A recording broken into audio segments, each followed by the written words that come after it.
A handful of these are going to be done by me and the attorneys here at my office, but many of them are going to be done by true experts that we bring in, and that's the case now. We have Jordan Bennett with us, with Jordan Bennett and Associates, located in Mission Viejo. He is a realtor and associate broker.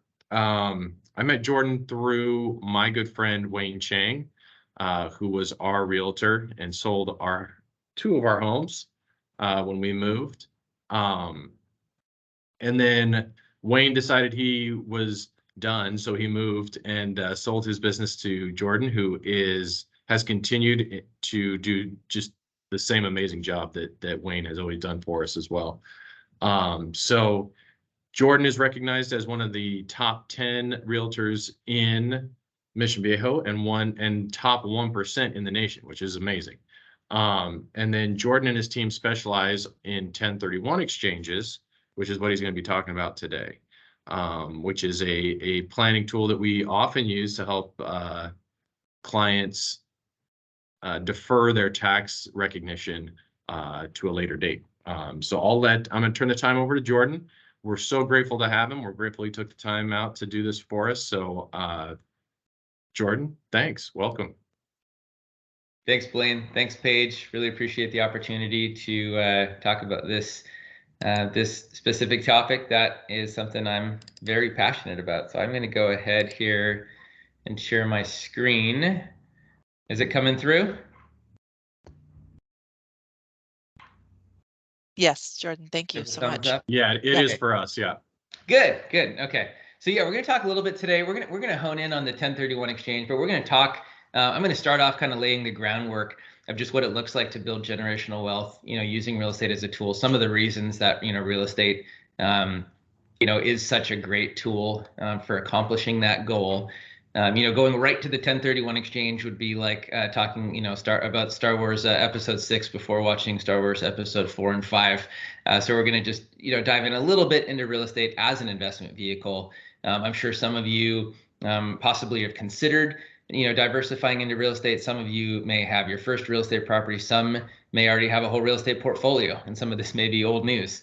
But we're going to dive in a little bit into kind of the whole topic of real estate investing, and then, of course, go hone down into that 1031 exchange and how that can superpower your real estate investing. So who comes to mind when you think about real estate investing? I'm sure there's this guy we all know. If we were live, I'd be having you raise your hand to tell me who it is, but we can't do that. So we all know that's Robert Kiyosaki, Dave Ramsey, big real estate investor. We all know this guy has quite the real estate empire. Unless you've been hiding under a rock, you're going to know who that is. Our former president and real estate mogul, Donald Trump. But you're forgetting someone. You and anybody can use real estate as an investment vehicle. And I'm going to talk a little bit more about that today. Just briefly about my background, Blaine did a great job. I'm a Pepperdine grad. I started my career in the Big Four, former CPA, no longer practicing. I've been selling real estate for about 14 years. I've been investing in it personally for about 10. We've helped over 800 clients buy, sell, or invest in real estate. And I'm also Canadian born, just a side note. So that means if you bump into me, I'm likely to say, I'm sorry, even though it wasn't my fault. So my goal today is to make real estate investing accessible for everyone, and to talk a little bit about what does it mean, to build generational wealth, with real estate as at least one of those tools to do that.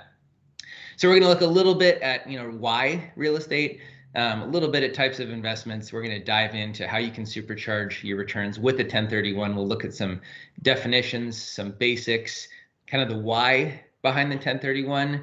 And then I'm going to kind of dive into some unique examples you may not have thought of that would be great uses for the 1031. So today I guess talk about the love of my life, residential real estate. I'm sure Blaine and Paige can kind of have the same feeling I have, which is when you're in a service business, where you're helping people accomplish their goals. It's so hard to separate, what you do from who you are. And real estate has been such a part of my life over the last 14 years. I have a lot of empathy for my wife and having to deal with that. So why invest in real estate? it is a great tool to build financial freedom and generational wealth, which that can mean different things to different people. For some people, that might mean the ability to take a trip without straining the budget. It could be putting the kids through college without taking out a loan. It could be retiring a whole decade early. It could also be freedom to contribute to the needs of others. I had a friend of mine, his goal for financial freedom was to be able to buy his parents their first home. They had been lifetime renters. And so he had this goal of being able to purchase a home for his parents for cash, which he was able to do, and was just an incredible way, to be able to bless, of course, those that raised him. So I'm going to look just very briefly here at real estate as it relates to other asset categories.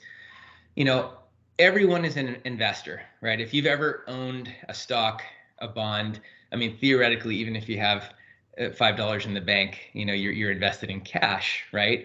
So everyone's an investor. Sometimes real estate can be an intimidating investment because they're big numbers, but because of leverage, which we'll talk a little bit about, real estate is just it's a great asset class, to be diversified into. With stocks, you tend to get a lot of equity buildup, right? People look to stocks for growth, not so much for cash flow. Well, real estate's got that, right? We know that historically the US has done about 3 to 4% average appreciation year over year. California has been more like 8, right? Because we live in a very desirable place. Bonds are going to be great for income, right? People look more to bonds later in life. Less so looking for the growth, more looking for the monthly income, right? To pay the kind of the daily bills. Well, real estate's got that too, right? We know that rents each year are going up. Even in the Great Recession that we saw from 2008 to 2012, we actually didn't see rents come down. Rent stayed relatively stable. Of course, a lot of folks losing their homes were becoming renters, right? And the beautiful thing of real estate rents is it's unlike a stock where you might receive a dividend. That board of directors can change that dividend. With real estate, you have the ability to determine what's that dividend going to be, and you're the ultimate, decision maker. Real estate is leverageable, which you can do with stocks, but there's always the possibility of the dreaded margin call. No such thing as a margin call when it comes to your real estate loan, especially if you've got a fixed rate. Real estate is a hard asset rather than being a paper or soft asset, and real estate is heavily tax advantaged. So those are kind of the reasons where I really see real estate as just a great asset class to at least have some diversification into when it comes to building your portfolio and your legacy, right? Which is, of course, something that, Blaine and Paige are helping you to protect and put a fortress around. And, here that's why it's relevant, right? To talk, how do you build, that empire within the fortress. So ultimately real estate is accessible, it's appreciable, rentable, improvable, deductible, stable, livable, leverageable. It's the most able investment.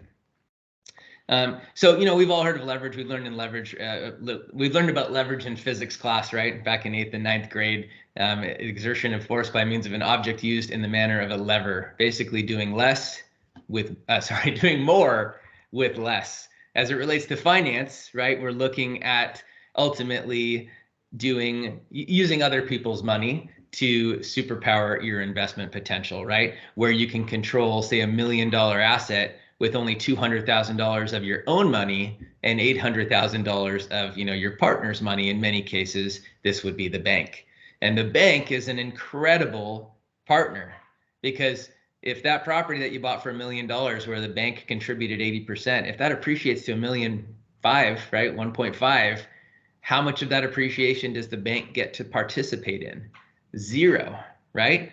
And unfortunately, we saw during the Great Recession, which was a very unique time in real estate, not something we see happen very often.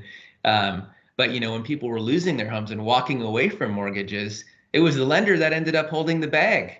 So they get their monthly payment, but they're a fantastic partner as far as being able to further your efforts and control an asset that you may not otherwise be able to control with your own cash.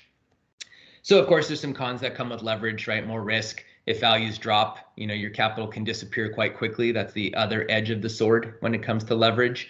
But you get more bang for your buck, and you get to earn income from an asset you may not normally be able to afford. So let's look just very briefly at kind of the different kinds of real estate investments, and we're really just going to focus on the first two. We've got short-term and long-term rentals. We've got fix and flips, investment trusts, crowdfunding. We're really going to talk about this. We're going to talk about holding real estate for the long term. And the reason that's important, and you'll see it's going to tie into the 1031 exchange, because that's something that's going to be a requirement for a 1031 exchange to be successful. So your short-term rentals, you're hearing a lot about this lately with the explosion of Airbnb and VRBO. I hear lots of stories. There's folks buying properties out in kind of the hot vacation rental areas like Joshua Tree, Lake Arrowhead, Big Bear, even places out of state, places like Florida, Nashville, just desirable vacation areas. There are a lot of short-term vacation rentals happening even here locally in Orange County, close to the coast. The challenge is it's highly regulated, and a lot of the Airbnbs out there are actually flying under the radar. And there are ways, to do that, but of course there's risks that come with that because these cities are quite strict on what is or isn't allowed. This is a great platform to get paid up front if you want to have a vacation home for yourself, and it can be very lucrative. I tell clients you can generally do about 1.5 to 2 times your average 12-month monthly rent during the off season, and in some cases as much as 3 to 4 times what would be the typical 12-month rent over like the summer, right? Or whatever is the specific property's high season, right? The downsides, you're going to get more wear and tear. Your income isn't as stable. The rules and regulations, the furnishing, you're not only responsible for the property itself, the cabinets, the toilets, the floors, the windows, but now also all the furniture as well as the cleaning, the utility bills. So it's more like operating a business, than just operating a property.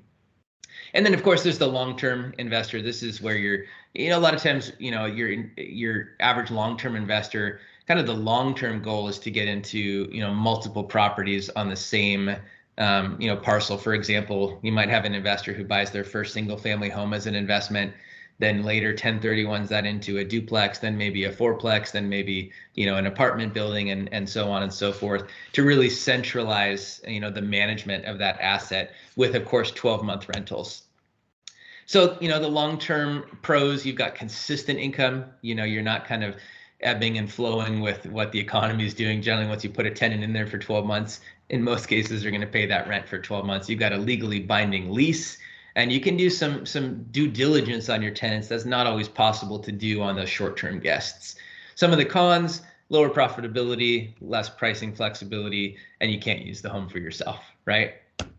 So that's just a very cursory look at real estate as an investment tool. Probably lots of things there where we could go 10 different directions and do a whole different, webinar on a number of those different concepts. But let's dive into the 1031 and how can you supercharge your returns with a 1031 exchange. So what is a 1031 exchange? A 1031 exchange is effectively when you have a property that has appreciated, usually substantially.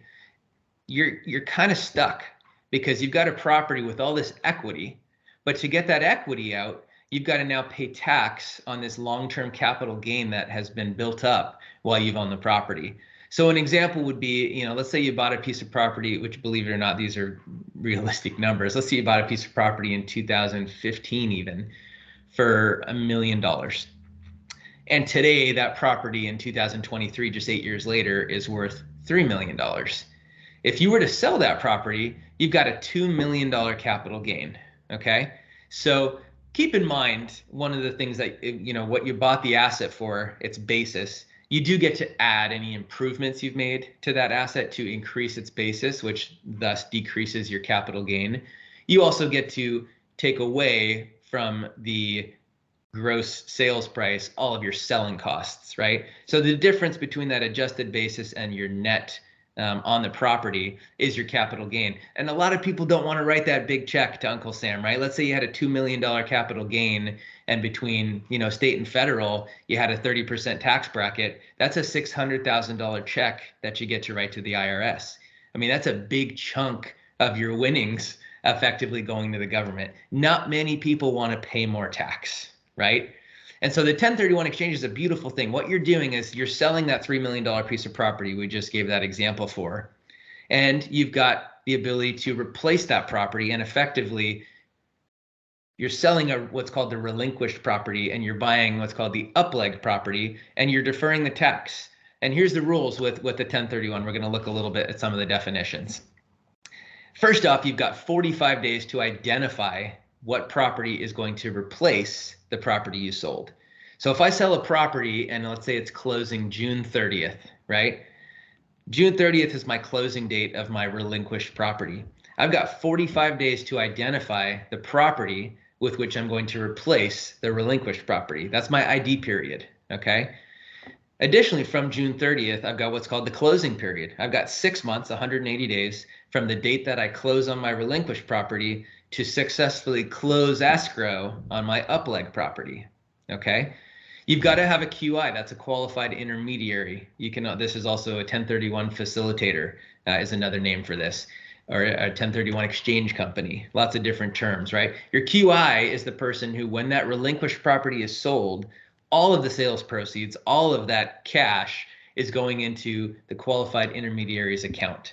Now, why does that need to happen? Well, the IRS says that if you receive 1 penny, if you receive any money in your personal bank account from that sale, that money is now taxable.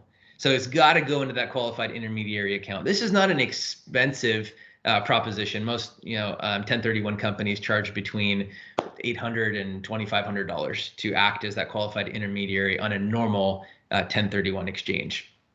Boot. Let's say you can't put all of the money into use that you've just used, that you've just received from your relinquished property. Well, any proceeds that don't go into that QI account that go into your personal account is considered what's called boot and becomes taxable. Okay, so let's look at the properties that you're moving into, your upleg property. There's 2 rules which you can actually choose which one you'd like to follow when it comes to identifying those upleg properties.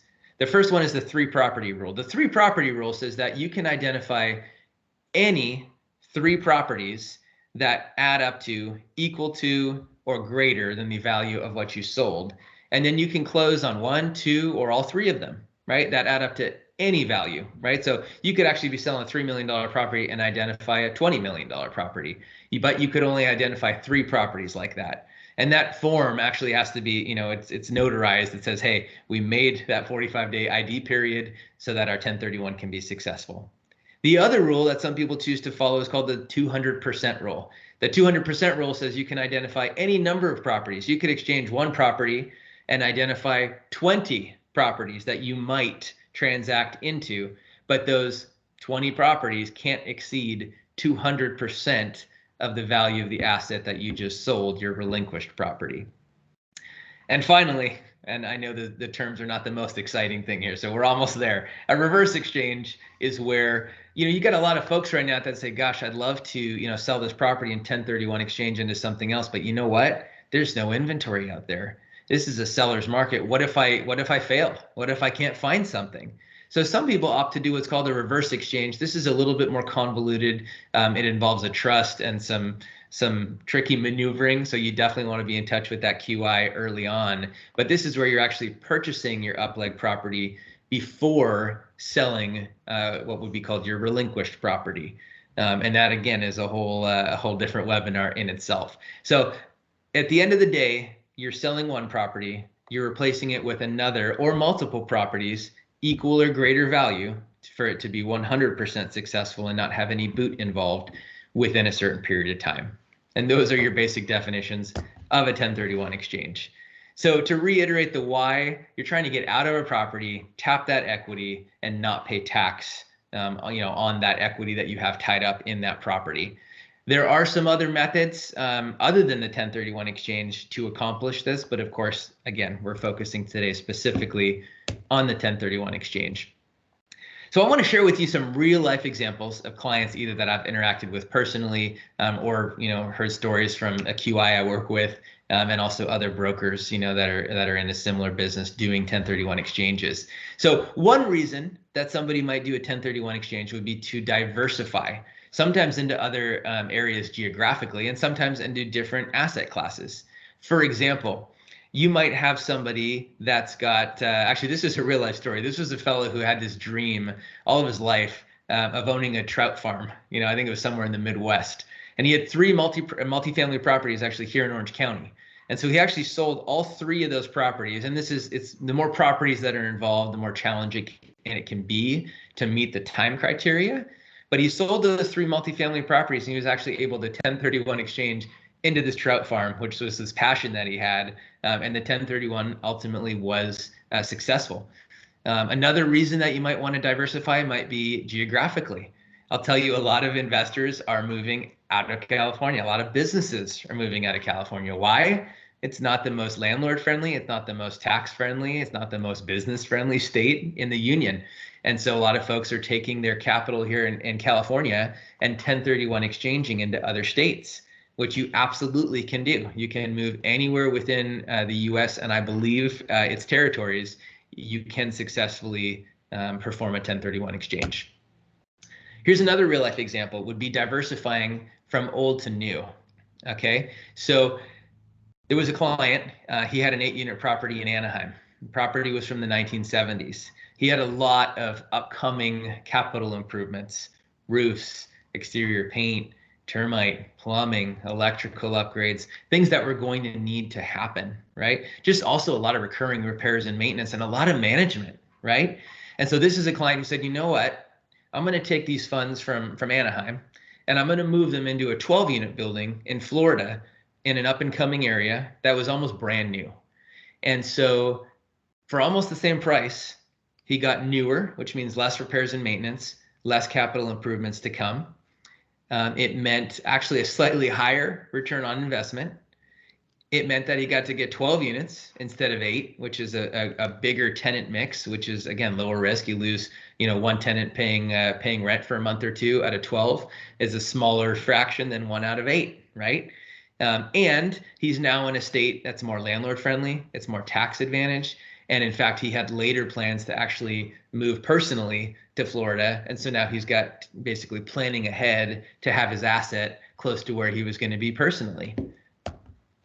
And I'm going to say one more thing on this. It would be probably more unusual for someone to go the other direction from new to old. But that does happen too. If somebody is a value add investor, someone who's actually looking for that old dilapidated 8-unit building that they can add value to, do those capital improvements because maybe they're young and they've got more energy and more of a lifespan ahead of them, and they're willing to take that risk to maybe get some value add and build up some equity. That's another option. And so some investors, that's their plan, is they go into a project, they fix it up over a period of years. They do what's called stabilize the rents, bring the rents to market, have those tenants in there for a couple years, and then 1031 exchange into their next project, which brings up an interesting point.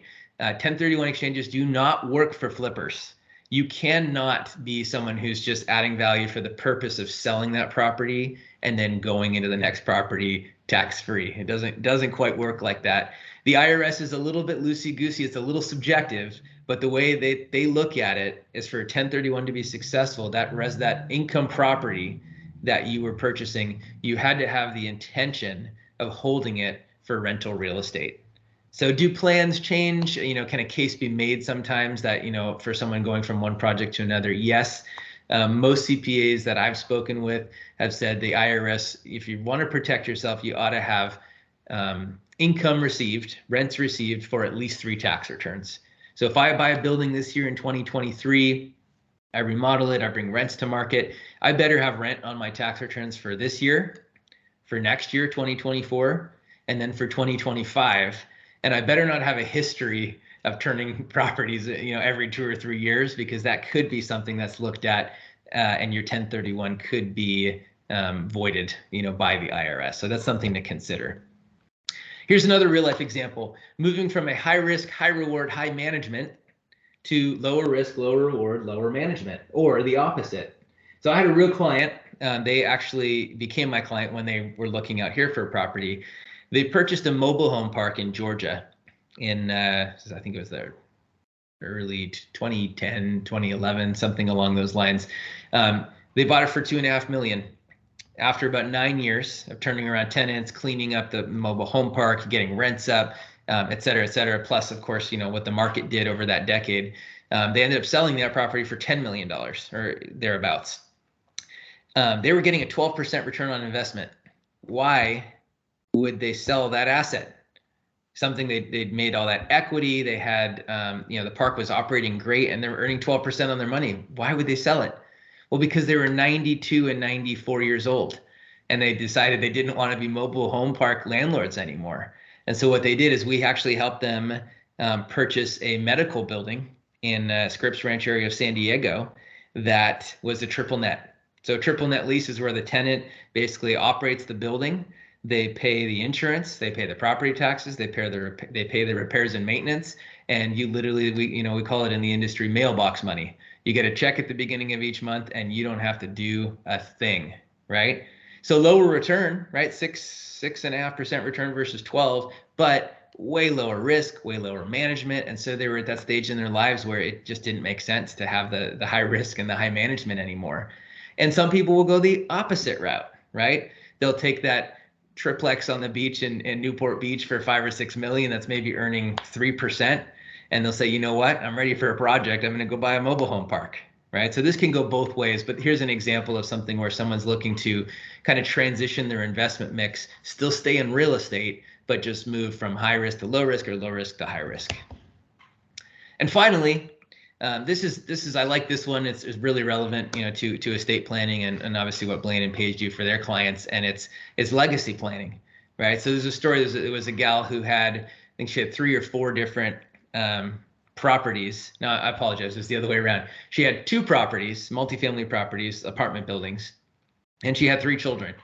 And the 3 children were not really interested in any of the 2 properties that she had. And not only that, but she knew, hey, 3 kids, 2 properties, let's do the planning now.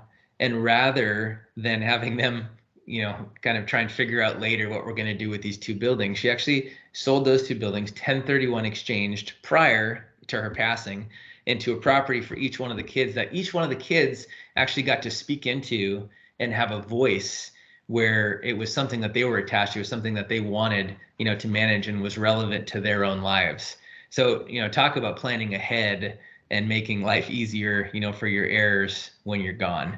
So just, a great way to do legacy planning ahead of time is using the 1031 exchange. You're still deferring the tax, still getting the step up in basis on those now 3 units instead of 2, but bringing in the kids earlier, in the process. So if you are already an investor and, one of these examples I gave, a light bulb went off, love to be a further resource or providing any other information along that. You can connect with me online on these different platforms.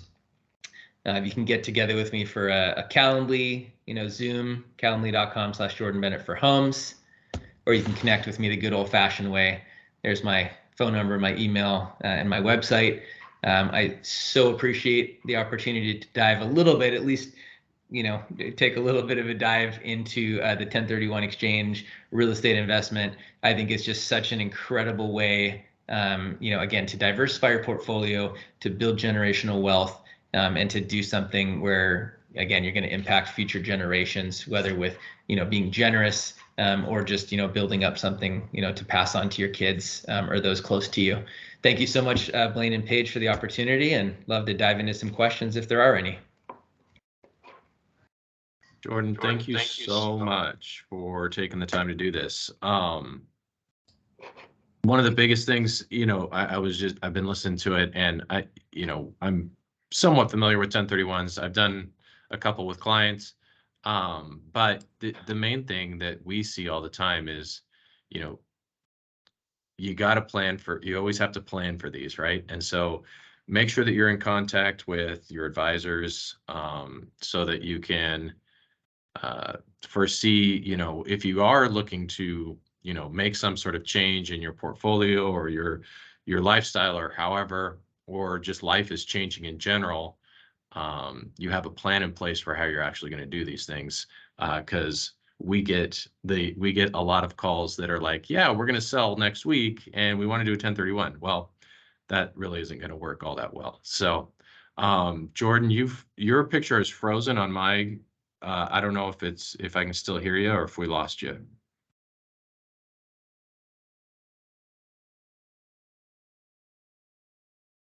Okay, well, do I have Frozen anybody for me else? too. Oh, There you here we go. go. Letting them back in. Let's try this again.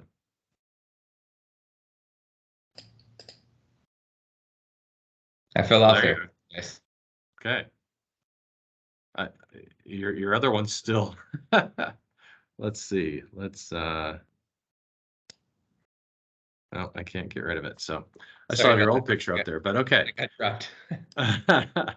I was just saying, it's always good to plan for these ahead of time. And so we get, we get clients that come in and want to do these because they're going to sell their property next week. And, although it may be able to be pulled off, there's a lot of planning that can go on ahead of time and should go on ahead of time before, doing one of these.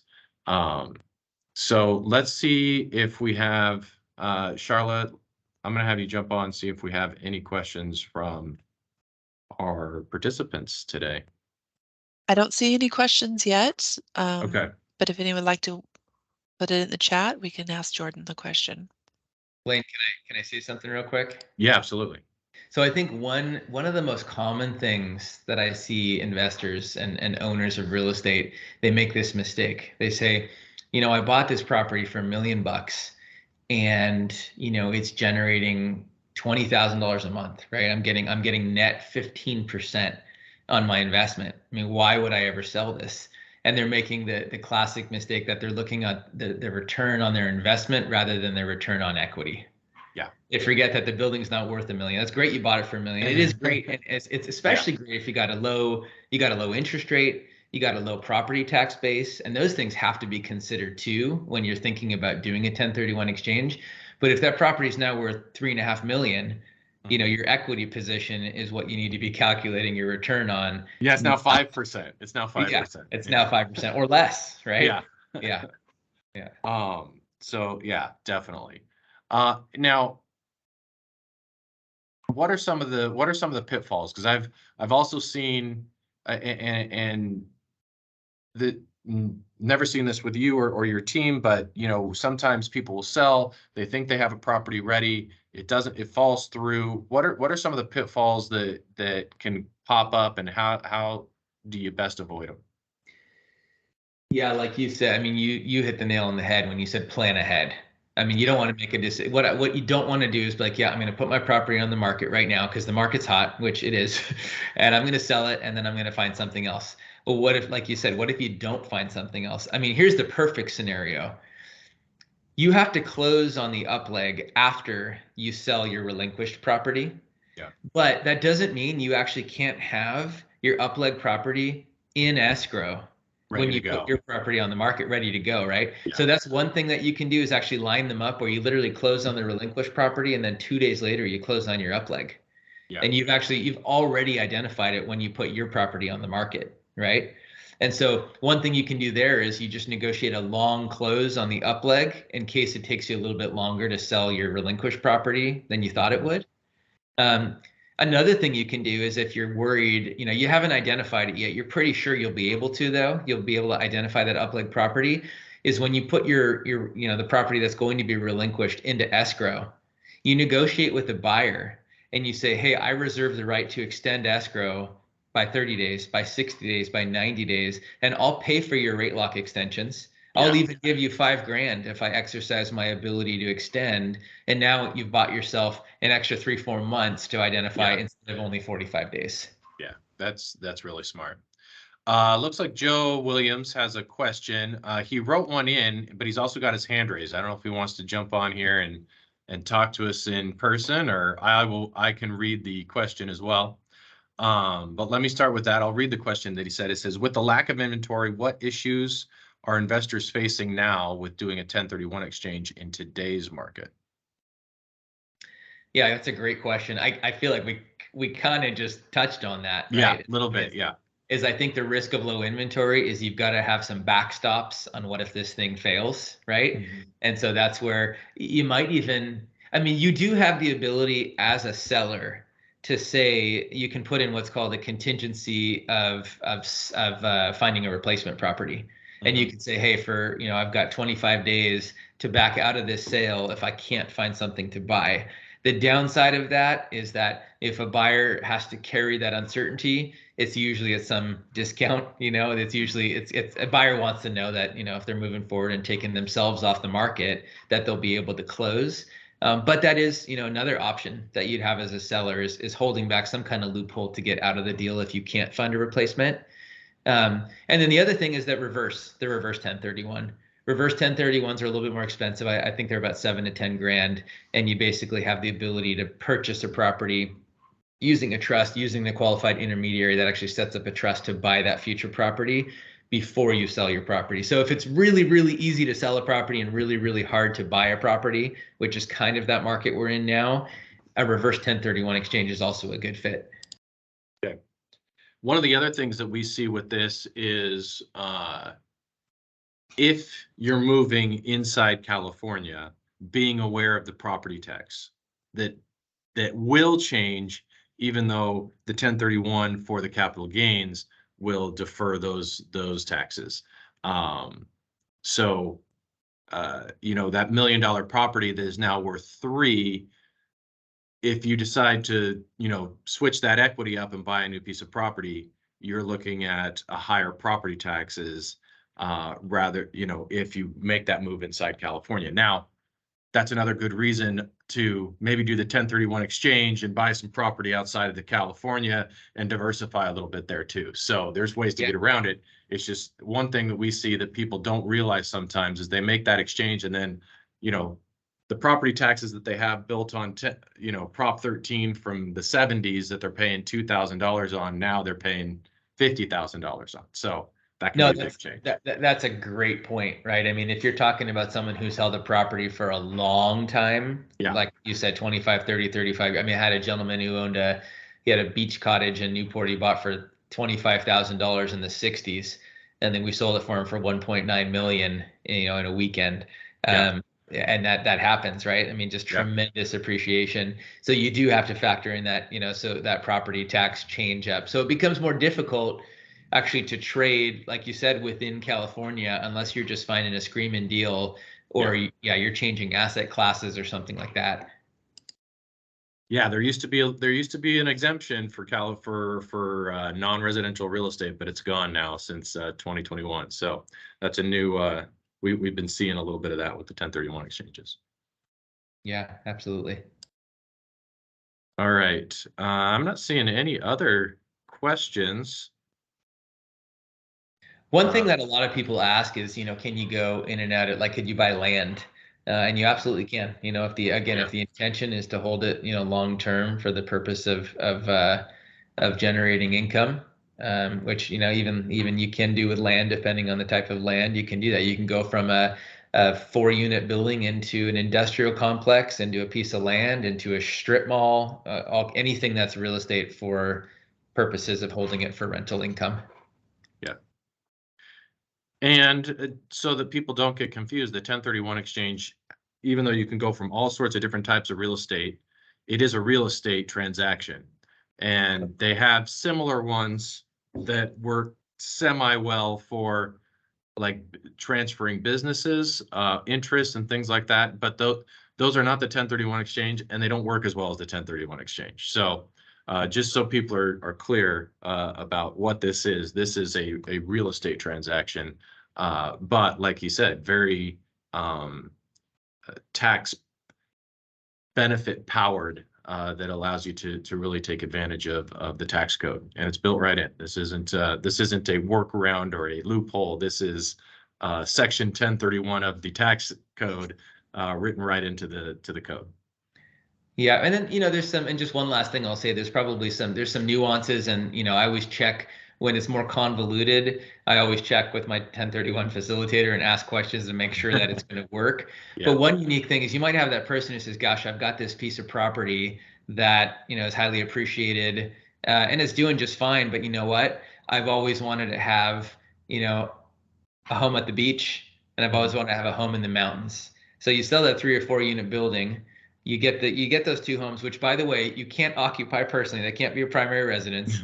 They probably can't even be for you primarily. But if it's Airbnb or VRBO and you're up there the odd weekend and it kind of becomes like a semi-vacation home, I think something like that could work, where now you're getting use out of it, where had you not got the equity out of that real estate investment, that may have been something that you couldn't have pulled off. Yeah. Okay. Well, I want to thank Jordan for being here and for the great information that he shared. I want to thank all of our guests and participants for coming and spending the time with us. Paige is going to continue to reach out to you guys for more information and more series lectures that we're going to be doing.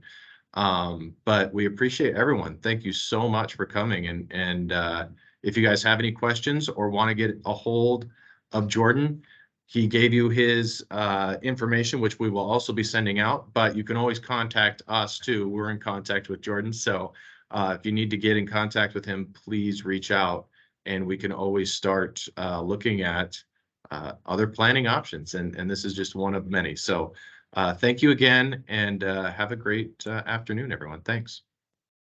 Thanks so much. Thank you, Jordan. Thank you guys. That was fun.